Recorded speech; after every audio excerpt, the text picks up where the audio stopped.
Hello বন্ধুরা, তোমরা সবাই কেমন আছো? আজকে আমি তোমাদের সাথে চিকেনের আমার এক্সপেরিমেন্ট করা একটা ডিশ শেয়ার করব। তোমরা কিন্তু অবশ্যই সেগুলোর নাম দিও যে সেই ডিশটার কি নাম দেওয়া যায়। আচ্ছা, প্রথমেই আমি চিকেনগুলোকে গোলমরিচ আর নুন দিয়ে একটু ম্যারিনেট করে রেখে দিয়েছিলাম কিছুক্ষণের জন্য। তারপরে একটা ফ্রাইং প্যানে তেল নিয়ে কিছুক্ষণ সেটা আমি হালকা করে ফ্রাই করে নিলাম। প্রচণ্ড ফ্রাই করার দরকার নেই, হালকা করে ফ্রাই করলেই হবে। তারপরে পেঁয়াজ কুচি কুচি করে কেটে 4টে মতো পেঁয়াজ দিয়েছিলাম আমি, কুচি কুচি করে কেটে সেটাকে একটু ভেজে নিয়েছিলাম। আচ্ছা, তার মধ্যে আমি একটু এলাচ আর দারচিনিও দিয়েছিলাম, গোটা গরম মশলা আমি ফোড়ন দিয়েছিলাম।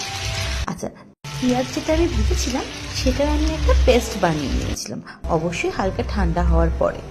এরপরে আমি দিয়ে দিলাম কাজু আর চারমগজ বাটা। তারপরে একটু কষানোর পর আমি দিয়ে দিলাম গোলমরিচের গুঁড়ো। এটা ভালো করে সেদ্ধ হতে হবে, এই জলটা টেনে আসতে হবে। তারপরে আমি একটু দিয়ে দিচ্ছি কাশ্মীরি লঙ্কার গুঁড়ো, আর ওপর দিয়ে একটু স্মেলের জন্য দিয়ে দিলাম কাসুরি মেথি।